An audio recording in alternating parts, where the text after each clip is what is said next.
Ang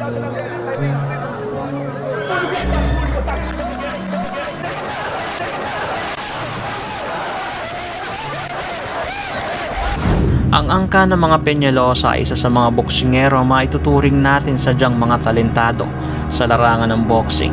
Mas lalong umusbong ang kanilang pangalan noong namayagpag si Jerry Peñalosa taong 1997 na maging ganap ito na isang WBC Super Flyweight World Champion at WBO World Champion sa Bantamweight Division. Na mga panahong ito ay pausbong na rin si Manny Pacquiao na kapwa hinawakan ni Coach Freddie Roach at nagsisimula ng magkapangalan sa Estados Unidos.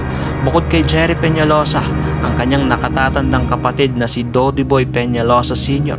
ay minsan na ding naging isang world champion sa kanyang kapanahunan at may impresibong kartada, 31 wins, 13 knockouts at may 7 talo lamang sa kanyang talaan. Taong 1983 nang makuha ni Dodi Boy Sr. ang bakanteng IBF World Light Flyweight title sa kalabang Hapon na si Satoshi Shingaki. Tinalo niya ito via 12 rounds technical knockout. At sa sumunod na taon 1984 ay agaran nitong idinipensa ang kanyang titulo.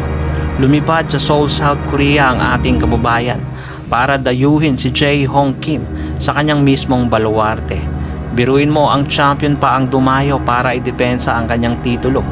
Ngunit ang inakalang home advantage ng mga Koreano ay tila nagmistulang bangungot para sa kanilang pambato. Narito at ating sariwain kung paano ginulpi ni Dodi Boy Peñalosa Sr.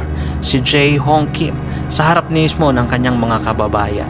Ngunit bago natin simulan yan ay kung maaari sana pakisubscribe ng ating channel at siguraduhin naka-on ang notification bell button para palagi kang updated sa mga umatikabong videos tulad nito.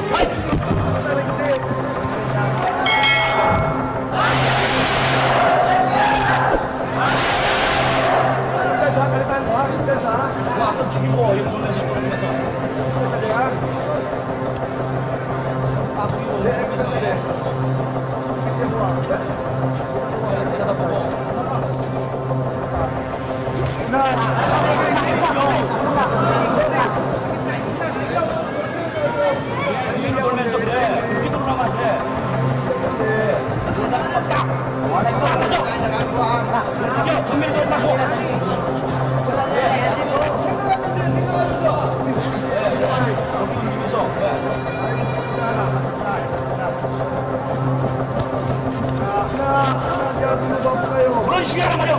그래서 자, 이게 나와 돼. 나와. 너무 앞에 대고.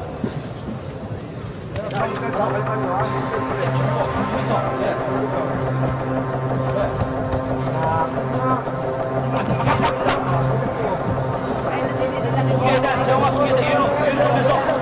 이러지 말고. 정면에 닮아. 떨어져.